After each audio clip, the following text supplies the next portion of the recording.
وَلَقَدْ يَسَّرْنَا الْقُرْآنَ لِلذِّكْرِ فَهَلْ مِن مُّدَّكِرٍ۔ الحمد للہ وکفا وسلام علی عبادہ الذین اصطفیٰ۔ اشہد ان لا الہ الا اللہ وحدہ لا شریک لہ واشہد ان محمدا عبدہ ورسولہ صلی اللہ علیہ وآلہ وسلم۔ اللہم صلی علی محمد وعلی آل محمد کما صلیت علی ابراہیم وعلی آل ابراہیم انکا حمید مجید۔ اللہم بارک علی محمد وعلی آل محمد کما بارکت علی ابراہیم وعلی آل ابراہیم انکا حمید مجید۔ اما بعد فاعوذ باللہ السمیع العلیم من الشیطان الرجیم من ہمزہ ونفخہ ونفثہ۔ بسم اللہ الرحمن الرحیم۔ وَإِنَّ لُوطًا لَّمِنَ الْمُرْسَلِينَ إِذْ نَجَّيْنَاهُ وَأَهْلَهُ أَجْمَعِينَ إِلَّا عَجُوزًا فِي الْغَابِرِينَ ثُمَّ دَمَّرْنَا الْآخَرِينَ۔ آیت نمبر 133 سورہ صافات۔ یہاں سے آج کے سبق کا آغاز اللہ کی توفیق سے ہو رہا ہے، اور یہ جو حصہ ہے سورہ صافات کا، آیت نمبر 75 سے لے کر آیت نمبر 148 تک، یہ میں نے آپ کے سامنے عرض کیا تھا کہ اس میں انبیاء کرام کو خراج تحسین پیش کیا گیا ہے، جس کے دو مفاہیم ہیں۔ ایک مفہوم تو یہ ہے کہ انبیاء کرام کے اعلیٰ اخلاق، اعلیٰ کردار کی تصدیق کی جائے، اس کی گواہی دی جائے، اور جس طرح سے بعض لوگوں نے اور بعض اوقات بائبل وغیرہ میں بھی انبیاء کرام کے اخلاق و کردار کے حوالے سے گھٹیا باتیں لکھی گئی ہیں، یہ بتایا جائے کہ ان میں سے کوئی بات بھی انبیاء کرام کے لائق شان نہیں ہے۔ انبیاء کرام اپنے اخلاق کے اعتبار سے، اپنے کردار کے اعتبار سے، اپنے ایمان کے اعتبار سے، اپنے اخلاص کے اعتبار سے انتہائی اعلیٰ شخصیات تھیں۔ اور دوسرا اس کا پہلو یہ ہے کہ جن لوگوں کو یہ شبہ ہو گیا کہ انبیاء اتنے بلند ہیں کہ ان کو الوہیت کے ساتھ ملا دیا گیا، تو ان کو بھی بتایا جائے کہ یہ اللہ کے مومن بندے ہیں، وَإِنَّهُ مِنْ عِبَادِنَا الْمُؤْمِنِينَ، یہ ہمارے نیک مومن بندوں میں سے ہے، ایمان والے بندے ہیں، اللہ کے بندے ہیں۔ تو دونوں اعتبار سے افراط اور تفریط کا جو نقطہ نظر انبیاء کرام کے بارے میں مختلف طبقات معاشرہ کے اندر پایا جاتا تھا، وہ اس کا ازالہ، اس کا رد کیا گیا ہے، اور ساتھ ہی ساتھ گویا نبی اکرم صلی اللہ علیہ وآلہ وسلم کو تسلی دی جا رہی ہے اس تذکرے سے کہ امتوں نے جو مرضی سلوک کیا ہو، یا امتوں کا انجام جو مرضی ہوا ہو، امت میں سے کوئی شخص نبی کے پیچھے چلا ہو یا نہ چلا ہو، یا تھوڑے لوگ پیچھے چلے ہوں، اس سے فرق نہیں پڑتا، نبی کا مشن پھر بھی پورا ہوتا ہے، وہ مکمل ہوتا ہے۔ اور اس طرح اللہ کریم نے سارے انبیاء کی یہاں مختلف جن انبیاء کا تذکرہ کیا، ہر ایک کے بارے میں فرمایا وَتَرَكْنَا عَلَيْهِ فِي الْآخِرِينَ، کہ ہم نے ایک ذکر خیر بعد میں آنے والوں میں ان کے لیے چھوڑ دیا۔ سلام علی الیاسین مثلا یہاں پہ فرمایا کہ حضرت الیاس پر سلام ہے، کہیں فرمایا سلام علی ابراہیم پر سلام ہے، سلام نوح پر سلام ہے، سارے انبیاء کرام کے اوپر، اور فرمایا اِنَّا كَذَلِكَ نَجْزِي الْمُحْسِنِينَ، اسی طرح ہم جو احسان کرنے والا، نیکیوں میں آگے بڑھنے والا ہوتا ہے، ہم اس کو اسی طرح سے بدلہ دیتے ہیں۔ اِنَّهُ مِنْ عِبَادِنَا الْمُؤْمِنِينَ، بے شک وہ ہمارے ایمان والے بندوں میں سے، مومن بندوں میں سے تھا۔ اسی طرح سے آگے اب ذکر آ رہا ہے لوط علیہ السلام کا، وَإِنَّ لُوطًا لَمِنَ الْمُرْسَلِينَ۔ جو لوط علیہ السلام تھے وہ بھی مرسلین میں سے تھے، ہمارے بھیجے ہوئے بندوں میں سے تھے۔ اِذْ نَجَّيْنَاهُ وَأَهْلَهُ أَجْمَعِينَ۔ اب ظاہر ہے یہاں پہ قصے کی تفصیلات نہیں ہیں، وہ تفصیلات جو دیگر مقامات پر بیان ہو چکی کہ لوط علیہ السلام جو ہیں وہ سدوم کی بستی کی طرف بھیجے گئے تھے، بھتیجے تھے حضرت ابراہیم علیہ السلام کے۔ جب حضرت ابراہیم علیہ السلام کو آگ سے نجات ملی، آگ سے نکلے، اور ان پر ایمان لانے والوں میں حضرت لوط علیہ السلام شامل تھے، تو حضرت لوط علیہ السلام کو پھر نبی بنا کے سدوم کی بستی کی طرف بھیجا گیا۔ اور یہ سدوم کی بستی جو ہے یہ اس شاہراہ پہ تھی، یا اس شاہراہ کے قریب تھی، جو بہت معروف تاریخی تجارتی شاہراہ تھی، جو شام سے یمن تک آتی تھی اور حجاز کے پاس سے گزرتے ہوئے۔ تو اس بستی میں، یا وہ کئی بستیاں تھیں، ان بستیوں کا جو ان میں سے سب سے بڑی بستی تھی وہ سدوم تھی۔ بہرحال وہاں حضرت لوط علیہ السلام کو بھیجا گیا، چونکہ وہاں اس قوم کے اندر ایک بڑی تاریخی نوعیت کی ایک بے حیائی تھی، جو اس سے پہلے کبھی نہیں پائی گئی کسی قوم کے اندر بحیثیت قوم۔ تو اس قوم میں وہ بے حیائی تھی کہ وہ عورتوں کو چھوڑ کر مردوں سے شہوت رانی کرتے تھے، اور دوسرا یہ کہ ڈاکے ڈالتے تھے۔ خاص طور پہ کوئی اجنبی مل جاتا تو اس اجنبی کا مال و اسباب بھی لوٹ لیتے، اور پھر اس کے ساتھ بے حیائی کا ارتکاب بھی کرتے۔ یہ خاص مشغلہ تھا ان کا کہ کوئی پاس گزرنے والا، بستی کے پاس سے گزرنے والا، کوئی وہاں پہ اجنبی مہمان، کوئی بھی شخص اس طرح کا کوئی شخص آتا تھا تو یہ ایک خاص قسم کا ان کا مشغلہ تھا کہ اس سے مال و اسباب بھی لوٹ لینا، ڈاکے بھی مارنا، رہزنی بھی کرنا، اور پھر بے حیائی کا ارتکاب بھی کرنا۔ تو پھر ان کے اوپر بالآخر عذاب آ گیا حضرت لوط علیہ السلام کو، اور ایک خاص واقعہ ہوا کہ اللہ تعالیٰ نے عذاب کے فرشتے جب بھیجے تو پہلے وہ حضرت ابراہیم علیہ السلام کے پاس آئے، ابراہیم علیہ السلام کے پاس گفتگو ہوئی، حضرت ابراہیم علیہ السلام کو انہوں نے بتایا کہ ہم جا رہے ہیں لوط علیہ السلام کی قوم کی طرف عذاب لے کے۔ حضرت ابراہیم علیہ السلام کے دل میں تردد بھی پیدا ہوا کہ ایسا نہ ہو تو زیادہ اچھا ہے، لیکن انہوں نے بتایا کہ فیصلہ ہو چکا۔ بہرحال وہ عذاب آیا تو ان کو حضرت لوط علیہ السلام کو بتا دیا گیا کہ آپ وہاں سے نکل جائیں۔ تو لوط علیہ السلام وہاں سے اپنے چند لوگوں کو لے کر نکل گئے، جو جتنے مومن تھے ان کو لے کر نکل گئے، اور اپنے اہل خانہ کو بھی۔ اِذْ نَجَّيْنَاهُ وَأَهْلَهُ أَجْمَعِينَ۔ جب ہم نے نجات دے دی اس کو اور اس کے اہل خانہ کو، تمام کے تمام سب کو ہم نے نجات دے دی، الا مگر عجوزاً ایک بڑھیا فی الغابرین جو پیچھے رہ جانے والوں میں سے تھی، یعنی ایک جو حضرت لوط علیہ السلام کی بیوی تھی وہ ان دوسرے لوگوں کے ساتھ تھی، اس لیے وہ پیچھے رہ گئی، وہ ان کے ساتھ نہیں گئی۔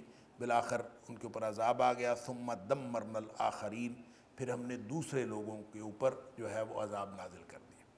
اچھا، یہ آخر اور آخر کے ترجمے کے اندر آپ فرق ملحوظ رکھیں، اور ہمیشہ ملحوظ رہنا چاہیے۔ آخر جب ہوتا ہے خا کے زیر کے ساتھ تو اس کا مطلب ہوتا ہے آخری، بعد میں آنے والا، اور اگر آخر ہوتا ہے خا پہ زبر کے ساتھ تو اس کا مطلب ہوتا ہے دیگر، دوسرے، جیسے انگریزی میں کہتے ہیں ادر۔ تو ثم دمرنا الآخرین، پھر ہم نے دوسرے لوگوں کو، یعنی جن لوگوں کو نکال لیا ان کو تو نکال لیا، جو دوسرے رہ گئے تھے ان کو سب کو جو ہے ہم نے ہلاک کر دیا۔ وَإِنَّكُمْ لَتَمُرُّونَ عَلَيْهِمْ مُصْبِحِينَ، اور بے شک تم ضرور گزرتے ہو ان کے اوپر صبح کے وقت، وَبِاللَّيْلِ، اور رات کے وقت، افلا تعقلون، کیا تم سمجھتے نہیں؟ اب یہ مشرکین مکہ کو گویا وہ جو دھمکی اور انذار والی بات جو میں پہلے عرض کر رہا تھا کہ انبیاء کے تذکرے کا مطلب یہ ہے، ایک طرف نبی اکرم صلی اللہ علیہ وسلم کو تسلی دینا کہ بالآخر آپ کامیاب ہوں گے، اور آخر پہ اس صورت کے اختتام پہ اللہ کریم نے اس کا تذکرہ بھی کیا ہے، اور اسی طرح سے جو معاندین نبوت ہیں، جو نبی کریم صلی اللہ علیہ وسلم کے دشمن تھے، جو کفار مکہ تھے، ان کو یہ انذار اور دھمکی کہ تم اپنا طریقہ کار تبدیل کر لو اور نبی پر ایمان لے آؤ، ورنہ تمہاری یہ جو نبی کی دشمنی ہے یہ تمہیں بھی اسی طرح کے عذاب کے اندر مبتلا کر دے گی۔ تو یہاں اللہ تعالیٰ فرماتا ہے کہ وَإِنَّكُمْ لَتَمُرُّونَ عَلَيْهِمْ مُصْبِحِينَ، اس بستی کے پاس سے، اس جگہ کے پاس سے تم صبح گزرتے ہو، وَبِاللَّيْلِ، اور رات کو بھی، یعنی صبح و شام گزرتے ہو، دن رات تمہارا اس سے گزر ہوتا ہے۔ یعنی وہ تجارتی شاہراہ تھی، تو اب بھی جس جگہ کو بحیرہ مردار کہتے ہیں، جس جگہ پہ بحیرہ مردار ہے اس وقت، یعنی اردن کا وہ جنوب مغربی حصہ، اس وقت جو ہے وہ اس وقت کے اعتبار سے شام، ملک شام جو تھا وہ بڑا ملک تھا۔ آج کے 4 ممالک اس ملک کے اندر شامل تھے، اردن بھی، شام بھی، فلسطین بھی اور لبنان بھی، جو آج کے 4 ممالک ہیں اس میں شامل تھے۔ تو اس وقت کے حساب سے جو فلسطین اور اردن کی سرحد ہے اس کے اوپر بحیرہ مردار موجود ہے۔ بحیرہ مردار کا کچھ حصہ فلسطین میں ہے اور کچھ حصہ جو ہے وہ اردن میں ہے۔ تو یہ گویا اس تجارتی راستے کے قریب تھا، تو گویا تم صبح و شام اس سے گزرتے ہو، افلا تعقلون، کیا تم سمجھتے نہیں؟ یعنی تمہیں صبح و شام وہ جو، اور وہ اللہ تعالیٰ نے بحیرہ مردار اس طرح کی ایک نشانی بنائی ہے ہمیشہ کے لیے، ہمیشہ تک کے لیے۔ اب بھی آپ وہاں جائیں تو ایک خاص قسم کی بدبو ہے وہاں پہ، اور وہ عام پانی نہیں ہے اس کے اندر، وہ بڑا عجیب و غریب پانی ہے، لیسدار قسم کا پانی ہے۔ تو بہرحال وہ اس کے بارے میں بہت کہتے ہیں، نمک بہت زیادہ ہے اس میں، یہ جو کچھ بھی ہے وہ عام سمندروں جیسا سمندر نہیں ہے، عام پانیوں جیسا پانی نہیں ہے۔ تو وہ گویا بستی جو تھی وہ اس قدر تباہ و برباد کی گئی کہ ایک تو پہلے ہم پڑھ چکے ہیں کہ ایک تو ان کو فرشتوں نے اٹھا کے آسمان تک لے گئے، اور وہاں سے پھر ان کو الٹا کیا اور الٹا کے نیچے پھینکا، اور جب وہ نیچے گر گئے پھر ان کے اوپر پتھروں کی بارش ہوئی۔ اللہ اکبر۔ تو وَإِنَّكُمْ لَتَمُرُّونَ عَلَيْهِمْ مُصْبِحِينَ وَبِاللَّيْلِ أَفَلَا تَعْقِلُونَ، صبح و شام تم اس سے گزرتے ہو تو کیا تم عقل نہیں کرتے، سمجھتے نہیں ہو؟ وَإِنَّ يُونُسَ لَمِنَ الْمُرْسَلِينَ، اور بے شک جو یونس علیہ السلام تھے وہ بھی ہمارے رسولوں میں سے تھے۔ اِذْ أَبَقَ إِلَى الْفُلْكِ الْمَشْحُونِ، جب وہ بھاگ کر گیا۔ آباقہ کا مطلب ہوتا ہے کسی جگہ کسی طرف بھاگ جانا، فرار ہو کے جانا، یعنی کسی جگہ سے کوئی شخص جو ہے وہ نکل کے بھاگ جاتا ہے تو اس کو آباقہ کہتے ہیں۔ اِذْ آباقہ، خاص طور پہ آباقہ اس وقت کہا جاتا ہے جب کوئی غلام جو ہے اپنے آقا سے بھاگ جائے۔ تو اِذْ آباقہ، جب وہ بھاگ گیا، إِلَى الْفُلْكِ الْمَشْحُونِ، ایک بھری ہوئی کشتی کی طرف۔ حضرت یونس علیہ السلام کا قصہ بھی دیگر مقامات پر تفصیل سے آیا ہے، اور یہاں پہ اللہ تعالیٰ نے اس کو بالکل اختصار کے ساتھ اِذْ آبَقَ، وہ بھاگ گئے تھے۔ تو بھاگے کیوں تھے؟ کہتے ہیں کہ حضرت یونس علیہ السلام کو بھیجا گیا تھا ایک بستی نینوا، جہاں پہ اشوریوں کی حکومت تھی، اور انہوں نے بنی اسرائیل کو غلام بنایا ہوا تھا اور بنی اسرائیل کو قید کیا ہوا تھا، کوئی 1 لاکھ کے قریب جو ہے وہ 1 لاکھ اس سے زیادہ، تو ان کی طرف بھیجا تھا حضرت یونس علیہ السلام کو۔ تو یونس علیہ السلام وہاں پہ تبلیغ کرتے رہے، لیکن انہوں نے یونس علیہ السلام کی بات نہیں مانی۔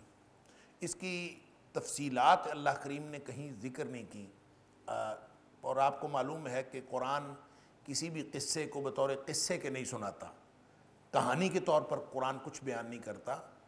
قرآن صرف ان کے وہ حصے بیان کرتا ہے جس میں عبرت کی بات ہوتی ہے، جس میں کوئی ہمارے سمجھنے کا کوئی معاملہ ہوتا ہے۔ باقی جو کہانی بیان بنانے کے لیے اس کی جو باقی تفصیلات ہیں وہ عام طور پہ اسرائیلیات سے معلوم ہوتی ہیں، اور اسرائیلیات کا کوئی اعتبار نہیں ہے، اور وہ صحیح بھی ہو سکتی ہیں اور غلط بھی ہو سکتی ہیں۔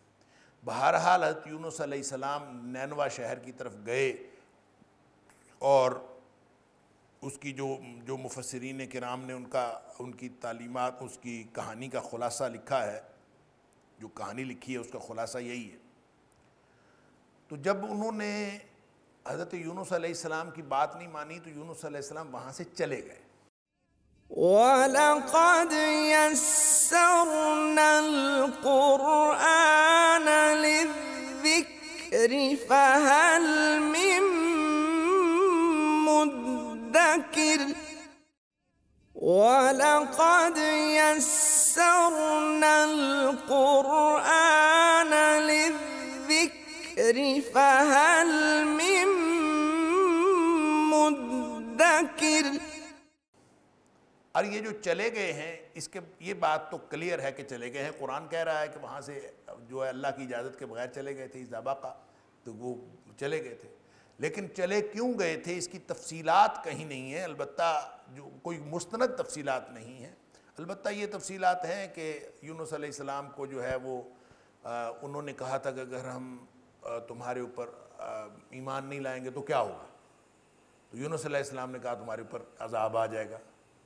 انہوں نے کہا کب عذاب آ جائے گا؟ انہوں نے کہا 40 دن کے اندر اندر عذاب آ جائے گا. اور اللہ تعالیٰ سے بات کوئی نہیں کی ہوئی تھی اور ان سے بات کر لی کہ 40 دن میں عذاب آ جائے گا. یہ میں وہ تفصیلات بات کر رہا ہوں جو جن کی جو ہے وہ کوئی استنادی حیثیت نہیں ہے، مفسرین نے یہ بیان کی ہوئی ہے. تو بہرحال وہاں سے چلے گئے، یہ وجہ ہوئی یا کوئی اور وجہ ہوئی، وہاں سے چلے گئے کیونکہ وہ ایمان نہیں لا رہے تھے تو حضرت یونس علیہ السلام وہاں چلے گئے. لیکن اس کی تفصیلی وجہ جو بتائی جاتی ہے وہ یہ کہ انہوں نے کہا کہ 40 دن میں عذاب آ جائے گا. انہوں نے کہا اگر ہمارے اوپر عذاب نہ آیا تو ہم تمہیں قتل کر دیں گے.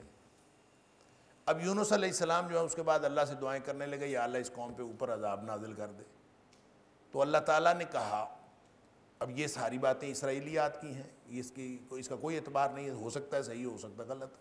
تو اللہ تعالیٰ نے یونس علیہ السلام سے کہا کہ میں تو میری اپنی ایک جو یعنی مدت اور مہلت دینے کی ایک اپنی ریت ہے، ایک اپنی روٹین ہے. میں کیسے تیری بات مان کر خام خواہ کسی کے اوپر عذاب نازل کر دوں؟ میں تو میرا قانون امحال ہے، میں مہلت دیتا ہوں. بہرحال تو کہتے ہیں کہ 36ویں 37ویں دن تک جو ہے عذاب نہیں آیا تو حضرت یونس علیہ السلام وہاں سے نکل گئے. اس خیال سے نکل گئے کہ اب یہ عذاب نہیں ان کے اوپر آئے گا تو یہ لوگ مجھے قتل کر دیں گے، تو وہاں سے نکل گئے. یہ وجہ تھی یا کوئی اور وجہ تھی؟ بہرحال حضرت یونس علیہ السلام وہاں سے نکل گئے. اللہ تعالیٰ فرماتا ہے اذا بقا، وہ وہاں سے بھاگ گئے، یعنی اللہ کی اجازت کے بغیر وہاں سے نکل گئے.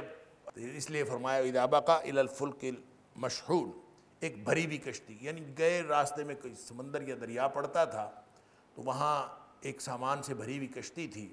وہاں انہوں نے کہا کہ مجھے بٹھا لیں. انہوں نے بٹھا لیا کہ بزرگ آدمی ہم اس کو بٹھا لیں گے. اس کی تفصیلات میں اور بھی بہت کچھ ہے، تفسیر ابن کثیر کے اندر اور مختلف تفسیروں میں اس کی تفصیلات موجود ہیں. یہ بھی کہ آپ کے 2 بچے تھے، ساتھ بیوی تھی اور جا رہے تھے اور راستے میں جو ہے وہ کسی نے، کوئی بادشاہ پھرتا تھا، اس کے کارندے پھرتے تھے، انہوں نے آپ کی بیوی کو پکڑ لیا اور بیوی کو پکڑ کے جو ادھر لے گئے بادشاہ کے پاس. اب آپ کے پاس صرف 2 بچے رہ گئے اور بچوں کو لے کے جا رہے تھے. آگے سے کوئی ندی تھی، اس میں سے گزرنے لگے تو بچوں کو پکڑا ہوا تھا تو ایک بچے کا ہاتھ چھوٹ گیا تو وہ بچہ ندی میں بہہ گیا. تو اس کو پکڑنے لگے تو دوسرا بھی بہہ گیا. اب بچے بھی دونوں جو ہیں وہ چلے گئے، بیوی بھی چلی گئی، اب اکیلے رہ گئے. کیونکہ یہ اللہ سے ناراض ہو کے بھاگے تھے تو اللہ تعالیٰ نے گویا سبق سکھایا. اور یہ ہمارے لیے بھی سبق ہے، چاہے اللہ کا نبی ہو، جب اللہ کی اجازت کے بغیر جاتا ہے تو پھر اس کے ساتھ یہی کچھ ہوتا ہے. اور لیکن اللہ نے جہاں کہیں یونس علیہ السلام کا ذکر کیا ہے قرآن میں، بڑے پیار سے ذکر کیا. صاحب الحوت، ذنون، مچھلی والا. یعنی کہیں فرمایا صاحب الحوت، اس کا مطلب بھی مچھلی والا، اور کہیں ذنون، یہ بھی اس کا مطلب بھی مچھلی والا. یعنی یہ گویا پیار کا انداز ہے. اللہ تعالیٰ نے گویا بہت محبت کی ہے اس نبی علیہ السلام کے ساتھ. تو بہرحال یہ وہاں سے بھری ہوئی کشتی میں چلے گئے تو کشتی جو تھی وہ پھنس گئی، وہ جاتی نہیں تھی آگے، وہ آگے جانے کے بجائے چکر کاٹتی تھی وہاں. بعض نے کہا ہے کہ یہ معاملہ تھا، بعض نے کہا کہ نہیں، ویسے وزن زیادہ ہو گیا تھا، اور وزن زیادہ ہو گیا تو انہوں نے کہا کہ کچھ سامان نیچے گرایا، اور پھر انہوں نے کہا کہ اب کشتی کو چلانے کے لیے یہ بھی ضروری ہے کہ کچھ لوگ جو ہیں وہ اس میں سے جو ہے وہ نکال لے جائیں. ان کو بھی کم کیا جائے تاکہ باقی لوگ بچ سکیں۔ اس کے لیے انہوں نے بہرحال قرآن اندازی کی، اور قرآن اندازی میں پھر حضرت یونس علیہ السلام کا نام آ گیا۔ لیکن یہ والی بات زیادہ درست محسوس ہوتی ہے، کیونکہ ایک تو بات قرآن نے جب یہ ذکر کیا ہے نا، یہاں اس کو دیکھ لیجئے کہ فَسَاهَمَ فَكَانَ مِنَ الْمُدْحَضِينَ، پھر قرآن اندازی کی، ساہمہ کا مطلب قرعہ ڈالا، پھر قرعہ ڈالا، فَكَانَ مِنَ الْمُدْحَضِينَ، پھر وہ ہو گیا ہارنے والوں میں سے، یعنی حضرت یونس علیہ السلام قرعہ ڈالا اور قرعہ میں سے ہارنے والے میں سے یہ ہو گئے۔ اچھا مدحدین ہے جو کانا من المدحدین ہے، اس سے بعض مفسرین نے یہ دلیل پکڑی ہے کہ جن لوگوں کو سمندر میں گرایا گیا تھا یا دریا میں گرایا گیا تھا وہ ایک نہیں تھا، ایک سے زیادہ تھے۔ مدحدین کانا من المدحدین، ہارنے والوں میں سے ہو گیا، یعنی قرعہ ڈال کے کافی سارے لوگوں کو نیچے سمندر میں پھینکا گیا تھا، تو ان میں حضرت یونس علیہ السلام بھی تھے اور یہ بھی ان میں سے تھے، کیونکہ قرآن نے کہا کانا من المدحدین۔ ہو سکتا ہے یہ بات درست ہو، لیکن اس سے یہ لازمی مطلب لینا فَكَانَ مِنَ الْمُدْحَدِينَ، یہ تو قرآن کا اسلوب ہے، اور عربی میں یہ کہا جا سکتا ہے وہ ہارنے والوں میں سے ہو گیا، وہ خسارہ پانے والوں میں سے ہو گیا، وہ فلاں میں سے ہو گیا، وہ فلاں میں سے ہو گیا۔ تو اس کا مطلب یہ نہیں ہوتا کہ وہ اس وقت جو ہے وہ اس کے ساتھ کوئی اور لوگ بھی اسی وقت شامل ہیں، یہ صرف ایک بیان کرنے کا اسلوب بھی ہو سکتا ہے۔ بہرحال کشتی جا نہیں رہی تھی، تو انہوں نے کہا کہ یہ تو وہ جو کپتان تھا جہاز کا، اس نے کہا کہ اس طرح کشتی تب چکر کاٹتی ہے جب کوئی بھاگا ہوا غلام جو اپنے آقا سے فرار ہو کے آتا ہے اور وہ ہماری کشتی میں سوار ہو جائے تو پھر کشتی اس طرح چکر کاٹتی۔ لہذا دیکھیں کون غلام؟ حضرت یونس علیہ السلام کو پتہ چل گیا، انہوں نے کہا وہ میں ہوں۔ انہوں نے کہا نہیں، یہ بزرگ آدمی ہے، یہ اپنی قربانی دینا چاہتا ہے، کیونکہ ان کا وہ کہتے ہیں ہمارا طریقہ یہی تھا کہ جب بھی کوئی اس طرح سے بھاگا ہوا غلام کشتی میں بیٹھتا ہے تو کشتی چکر کاٹنے لگتی ہے، اس کو آگے چلانے کا ایک ہی طریقہ ہے کہ اس غلام کو دریا میں پھینک دیا جائے یا سمندر میں پھینک دیا جائے۔ بہرحال بالآخر انہوں نے کہا کہ یہ بزرگ ایسے خام خواہ کہہ رہے ہیں، قرعہ ڈالتے۔ 3 دفعہ قرعہ ڈالا، تینوں دفعہ یونس علیہ السلام کا نام لیا۔ بالآخر حضرت یونس علیہ السلام خود ہی کود گئے وہاں سے۔ آگے مچھلی تیار تھی، اللہ کے حکم سے مچھلی نے ان کو اپنے پیٹ میں لے لیا۔ اللہ کی طرف سے حکم تھا کہ اس کو کھانا نہیں اور اس کو نگل لینا ہے، نگل لیا، پیٹ میں چلے گئے۔ اللہ اکبر، یہ معجزانہ بات ہے کہ پھر وہ مچھلی جو ہے وہ لے کے آپ کو پیٹ کے اندر، اپنے پیٹ کے اندر لے کر پھرتی رہی۔ کتنے دن پھرتی رہی واللہ عالم، بعض نے کہا کچھ دیر پھرتی رہی، بعض نے کہا نہیں 3 دن پھرتی رہی، بعض نے کہا نہیں 7 دن پھرتی رہی، بعض نے کہا 40 دن پھرتی رہی، واللہ عالم۔ کوئی اس کے بارے میں اتھینٹک بات معلوم نہیں ہوئی، نبی پاک صلی اللہ علیہ وسلم نے ایسی کوئی بات نہیں کہی، قرآن نے نہیں کہی، لہٰذا ہو بھی سکتا ہے 40 دن ہو سکتا ہے کم یا زیادہ ہوں، واللہ عالم۔ فَالْتَقَمَهُ الْحُوتُ وَهُوَ مُلِيمٌ، مچھلی نے ان کو کھا لیا، نگل لیا، فَالْتَقَمَهُ، اس کو نگل لیا، وَهُوَ مُلِيمٌ، پھر وہ اپنے آپ پر ملامت کرنے والا ہو گیا، یعنی اندر جب مچھلی کے پیٹ میں چلے گا پھر ان کو سمجھ آئی کہ میں نے تو کام غلط کیا تھا، اللہ کی اجازت کے بغیر آ گیا تھا، اس لیے ان کو اپنے اوپر ملامت کرنے کا موقع ملا، اور وہ انہوں نے کہا یہ معاملہ بہت غلط ہو گیا۔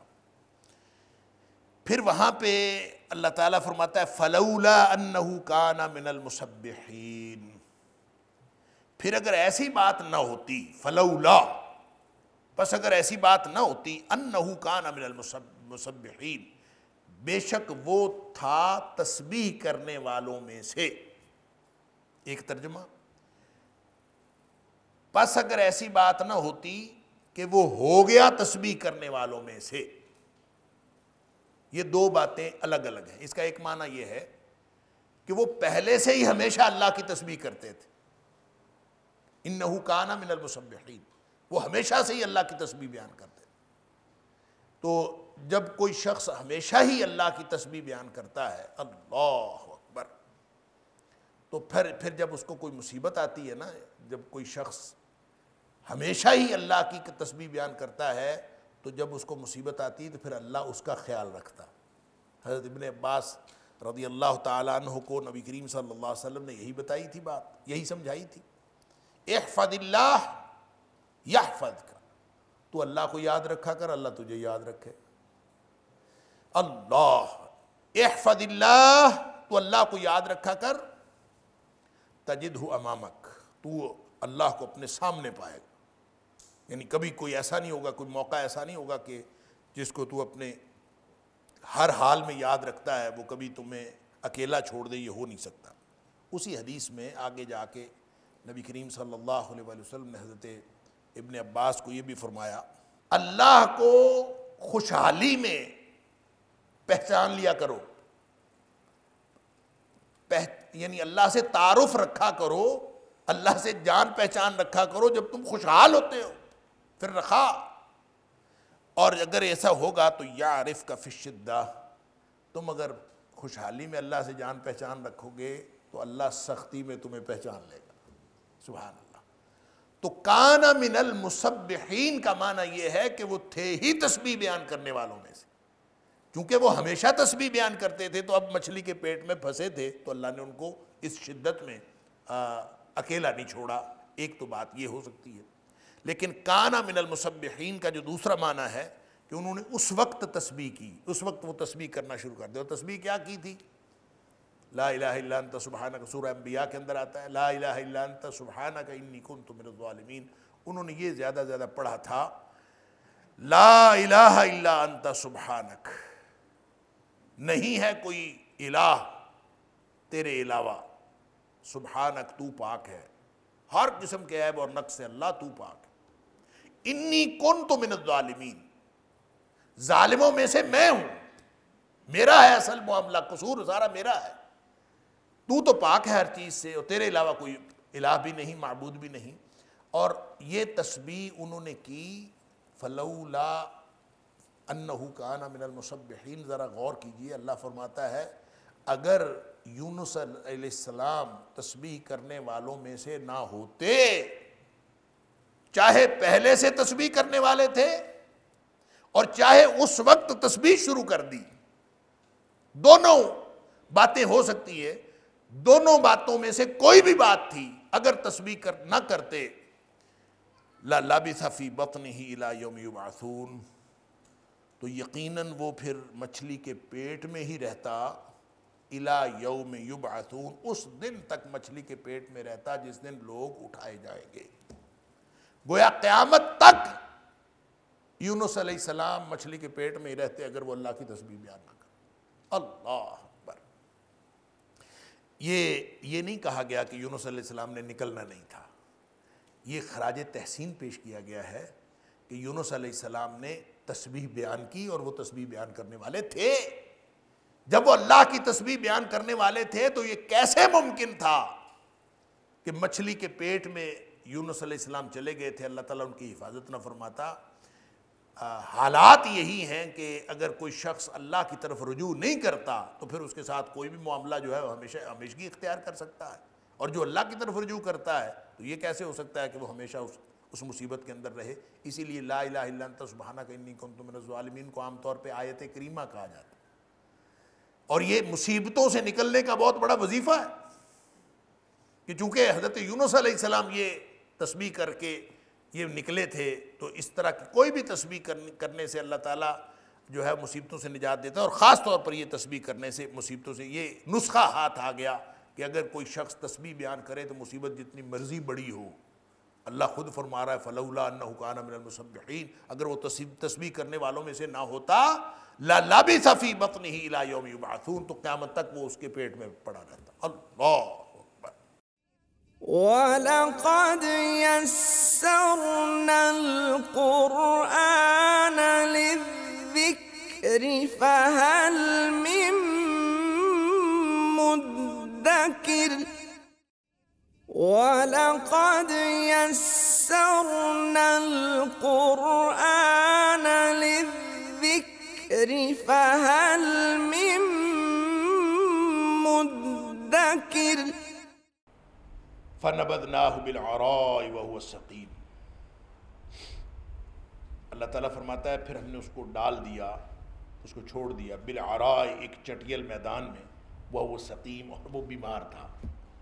یعنی مچھلی کو کہا کہ اس کو باہر نکال دے، نکلا ہوا تھا نا، مچھلی کو حکم ہوا کہ باہر نکال، اور مچھلی نے باہر نکالا تو جب حضرت یونس علیہ السلام مچھلی کے پیٹ میں رہے، جتنے دن بھی رہے، عام طور پہ مفسرین کا خیال ہے 40 دن رہے۔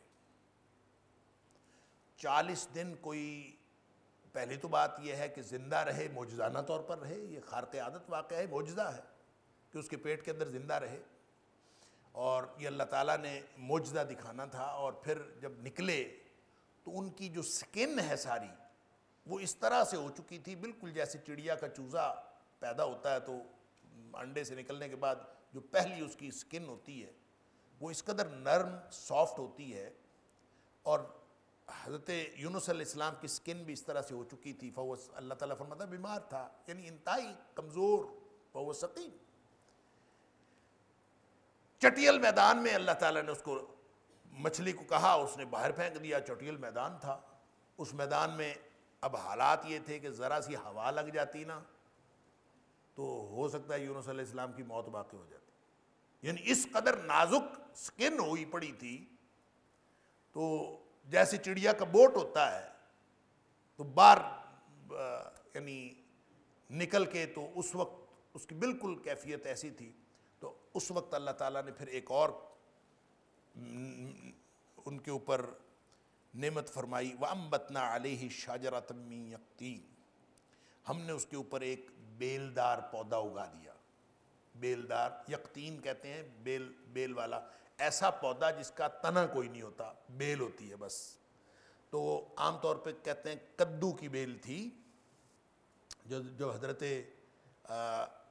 یونس علیہ السلام کو مچھلی نے باہر پھینکا تو چٹیل میدان تھا، تو اللہ تعالیٰ نے فوراً اس جگہ پہ کدو کی بیل اگا دی، اور بہت بڑے بڑے اس کے پتے تھے، اور انہوں نے حضرت یونس علیہ السلام کو اپنی لپیٹ میں لے لیا۔ اور وہ جو ابتدائی معاملہ دیکھیں، اللہ تعالیٰ کی طرف سے جب انعام ہونا شروع ہوتا ہے تو ساری چیزیں فیوریبل ہو جاتی ہیں۔ من کان للہ کان اللہ لہ، جو اللہ کا ہو جاتا ہے ساری دنیا اس کی، اللہ اس کا ہو جاتا ہے، اور پھر ساری دنیا اس کے مطابق چلنا شروع کر دیتی ہے۔ تو حضرت یونس علیہ السلام نے چونکہ اللہ سے تسبیح بیان کر کے اپنا قصور معاف کروا لیا تھا، لا الہ الا انت سبحانک انی کنت من الظالمین، اعتراف کر لیا کہ اللہ میں قصوروار ہوں، تو اللہ تعالیٰ نے اس اعتراف کی وجہ سے حضرت یونس علیہ السلام کی اب ساری چیزیں فیوریبل کر دیں۔ اور پھر وہاں پہ وہ جو یہ بھی اسرائیلی روایت ہے کہ کدو کی بیل کے اندر اب حفاظت تو ہو گئی، خود بخود پتے جو ہے انہوں نے لپیٹ لیا، تو اب بھوک لگی تھی، تو اب کیا کھائیں پئیں، تو کچھ بھی نہیں تھا، چٹیل میدان میں ایک کدو کی بیل تھی، بس اس میں لپٹے ہوئے تھے، تو کیا کھاتے کیا پیتے۔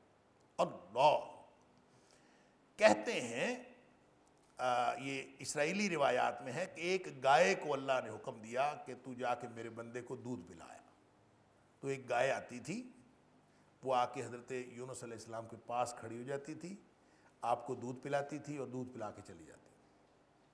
کہتے ہیں کہ یوں کرتے کرتے حضرت یونس علیہ السلام اچھے بھلے ہو گئے، 40 دن جو ہے وہ وہاں پڑے رہے۔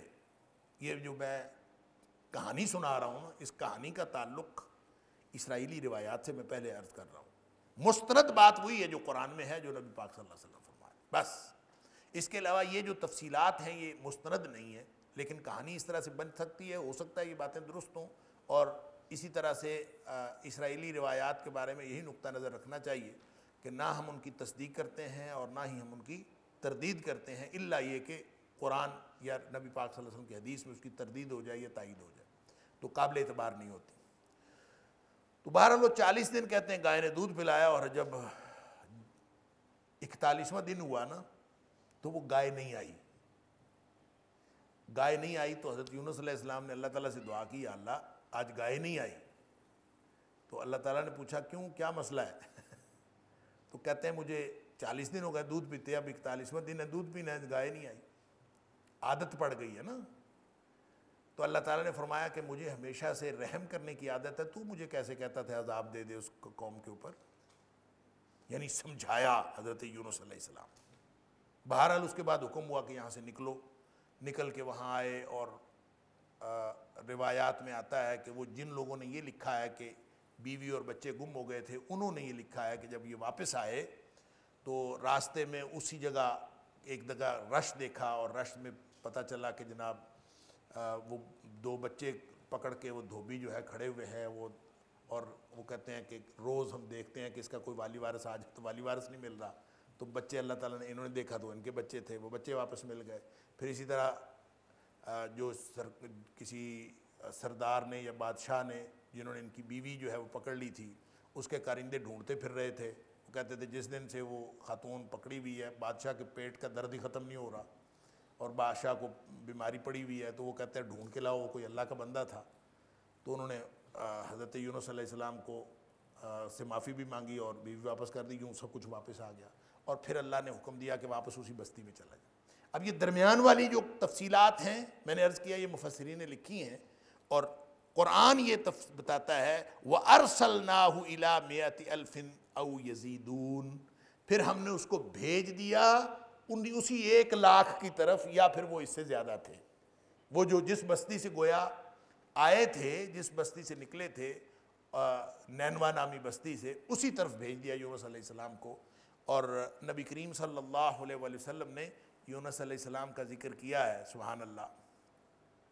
اور ہمارا یونس بن متہ، حضرت یونس علیہ السلام کا نام تھا یونس بن متہ، اور نبی کریم صلی اللہ علیہ وسلم نے فرمایا یونس بن متہ سے مجھے کوئی شخص یہ نہ کہے کہ تم یونس بن متہ سے بہتر ہو، کوئی شخص یہ نہ کہے۔ اللہ، حالانکہ قرآن کہتا ہے تلک الرسل فضلنا، کہ ہم نے رسولوں کو ایک دوسرے کے اوپر فضیلت دی ہے، لیکن نبی کریم صلی اللہ علیہ وآلہ وسلم فرماتے ہیں اس طرح کہنا کہ تم یونس سے بہتر ہو، فلاں سے بہتر ہو، یہ کہنا یہ درست نہیں ہے، ایسا نہ کہا کرو۔ لیکن خاص طور پر یونس علیہ السلام کے بارے میں بات کی، یہ گویا کو اللہ تعالیٰ کے لاڈلے پیغمبر تھے۔ وَأَرْسَلْنَاهُ إِلَىٰ مِئَةِ أَلْفٍ أَوْ يَزِيدُونَ، اللہ تعالیٰ نے ان کو 1,00,000 کی طرف، إِلَىٰ مِئَةِ أَلْف، 100,000 یعنی 1,00,000 کی طرف بھیجا، او یزیدون، یا پھر وہ اس سے زیادہ تھے۔ اب اللہ تعالیٰ فرماتا ہے او یزیدون، یا وہ زیادہ تھے، یا کا کیا مطلب ہوا؟ اللہ تعالیٰ کو تو سب پتہ تھا نا وہ 1,00,000 تھے یا 1,00,000 سے زیادہ تھے، اگر وہ زیادہ تھے تو اللہ تعالیٰ فرما دیتا 1,00,000 سے زیادہ تھے۔ یہ او تو شک کے لیے ہوتا ہے، تو اللہ تعالیٰ کو کیا شک ہو سکتا ہے کسی کی تعداد میں؟ تو 1,00,000 کی طرف بھیجا یا پھر وہ اس سے زیادہ تھے، یہ کہنا گویا شک کی بات کرنا یہ اللہ تعالیٰ کے لائق شان تو نہیں ہے۔ تو یہ پھر یہ او کا کیا مطلب؟ تو اس کے 3 معنی بیان کیے گئے ہیں۔ ایک تو یہ کہ او جو ہے یہ اللہ تعالیٰ کی ذات کا شک نہیں ہے، یہ دیکھنے والوں کا شک ہے، کہ دیکھنے والے کسی تعداد کو 1,00,000 سمجھیں یا 1,00,000 سے کچھ زیادہ سمجھیں، تو یہ دیکھنے والوں کی بات ہے، یہ اللہ تعالیٰ کی ذات کی گنتی نہیں ہے۔ یعنی اللہ تعالیٰ نے اپنی طرف سے یہ بات نہیں کی بلکہ لوگوں کی بات کی۔ دوسرا یہ ہے کہ او جو ہے یہ بل کے معنوں میں ہے، یہ اس کا مطلب یہ ہے کہ وہ 1,00,000 تھے بلکہ اس سے زیادہ تھے۔ یہ کہنا کہ 1,00,000 سے کچھ زیادہ اس کی تھی، یہ کہہ کے کہ 1,00,000 تھے، پھر اللہ تعالیٰ فرماتا ہے بل یزیدون، او بمعنی بل کے۔ تیسری بات یہ ہے کہ تھے تو وہ 1,00,000 ہی، تو لیکن بچے ملا کے وہ 1,00,000 سے زیادہ ہوتے تھے، اصل میں وہ 1,00,000 ہی تھے، اس لیے اللہ تعالیٰ نے فرمایا اِلیٰ مِئَةِ أَلْفٍ، تو 1,00,000 کی طرف بھیج دیا۔